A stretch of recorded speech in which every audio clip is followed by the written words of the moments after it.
नमः शिवाय। जय महाकाल। प्रिय शिव भक्तों, आप सभी को मेरा कोटि कोटि प्रणाम। भक्तों, आज का विषय कोई साधारण जानकारी नहीं है। ये वह ज्ञान है जिसे सही समय पर समझ लिया जाए तो जीवन की दिशा बदल जाती है। 14 जनवरी 2026 का दिन वर्ष में केवल एक बार आता है। ये वह दिन है जब सूर्य अपनी दिशा बदलते हैं और उसी के साथ मनुष्य का भाग्य भी बदल सकता है यदि वह सही विधि जान ले। दुख की बात यह है कि इस पावन दिन को लेकर डर, भ्रम और अज्ञान फैलाया जा रहा है। कोई कहता है खिचड़ी बनाई तो पाप लगेगा, कोई कहता है एकादशी है तो संक्रांति मत मनाओ। लेकिन धर्म डर से नहीं चलता, धर्म ज्ञान, विवेक और श्रद्धा से चलता है। आज मैं आपको वही सत्य बताऊंगा जो शास्त्रों और परंपरा में छिपा है। मकर संक्रांति का वास्तविक अर्थ। मकर संक्रांति केवल एक त्योहार नहीं है, यह खगोलीय, आध्यात्मिक और कर्मिक तीनों स्तरों पर अत्यंत महत्वपूर्ण दिन है। इस दिन सूर्यदेव धनु राशि से निकलकर मकर राशि में प्रवेश करते हैं। इसे उत्तरायण का आरंभ कहा जाता है। शास्त्रों के अनुसार उत्तरायण देवताओं का दिन माना गया है। इस समय किए गए दान, तप, जप और पुण्य कर्म सामान्य दिनों की तुलना में 1000 गुना फल देते हैं। तिल, गुड़ और खिचड़ी का रहस्य। शास्त्र कहते हैं तिलम विष्णु स्वेदजम, अर्थात तिल की उत्पत्ति भगवान विष्णु के शरीर से मानी गई है। इसलिए तिल पाप नाशक है, पितरों को तृप्त करता है और शनि दोष को शांत करता है।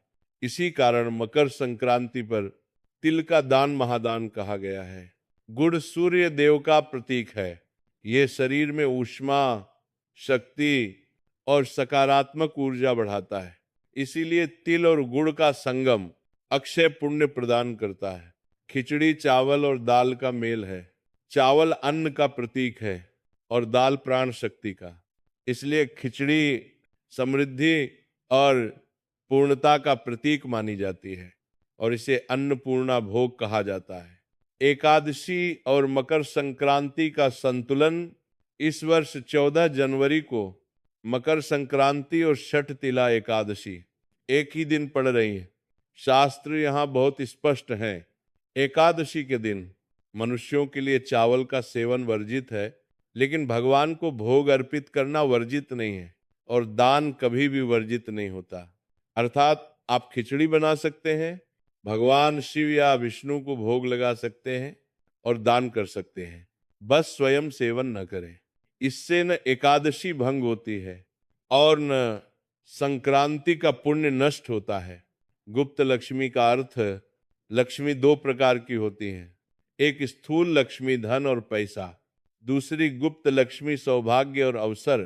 बहुत लोग मेहनत करते हैं लेकिन फल नहीं मिलता, क्योंकि धन परिश्रम से आता है पर लक्ष्मी भाग्य से आती है। मकर संक्रांति का दिन गुप्त लक्ष्मी को जागृत करने का दिन है। उपाय 1, गुप्त लक्ष्मी तिल लड्डू उपाय। ये उपाय उन लोगों के लिए है जिनका पैसा टिकता नहीं, जो कर्ज में है या जिनकी आय के बावजूद खर्च अधिक रहता है। सामग्री: सफेद तिल, गुड़, कोई एक सिक्का और लाल या पीला कपड़ा।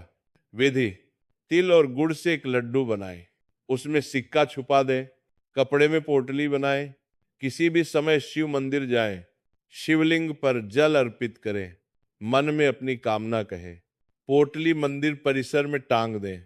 ये उपाय गुप्त है, इसे किसी को बताना नहीं है। उपाय 2, काले तिल से ग्रह शांति। एक मुट्ठी काले तिल लें, परिवार के हर सदस्य के सिर पर 7 बार घुमाएं, फिर घर की चारों दीवारों को स्पर्श करें। तिल उत्तर दिशा में फेंक दें या पीपल के नीचे दबा दें। ये उपाय घर की नकारात्मकता को शांत करता है और उन्नति के मार्ग खोलता है। उपाय 3, विशेष मनोकामना पूर्ति। सामग्री: 108 अक्षत चावल, लाल चंदन और तांबे के लोटे में जल। विधि: शिव मंदिर जाएं, शिवलिंग के पीछे बैठे, मुख उत्तर दिशा की ओर रखें, जल अर्पित करें, लाल चंदन लगाएं, 108 चावल अर्पित करें, अपना नाम, गोत्र और मनोकामना कहें। ये उपाय असंभव को संभव करता है। दान का सही भाव दान दिखावे के लिए नहीं, श्रद्धा के लिए होता है। इस दिन तिल, गुड़, अन्न, कंबल और गौ सेवा श्रेष्ठ मानी जाती है। दान करते समय यह भाव रखें कि मैं देने वाला नहीं, ईश्वर केवल माध्यम है। उपसंहार, मकर संक्रांति डर का पर्व नहीं है, ये दिशा बदलने का पर्व है। जैसे सूर्य उत्तरायण होते हैं, वैसे ही हमें भी अपने जीवन को अंधकार से प्रकाश की ओर मोड़ना चाहिए। यदि आपने यह ज्ञान ध्यान से सुना है तो समझ लीजिए महादेव की कृपा आप पर है। नमः शिवाय। हर हर महादेव।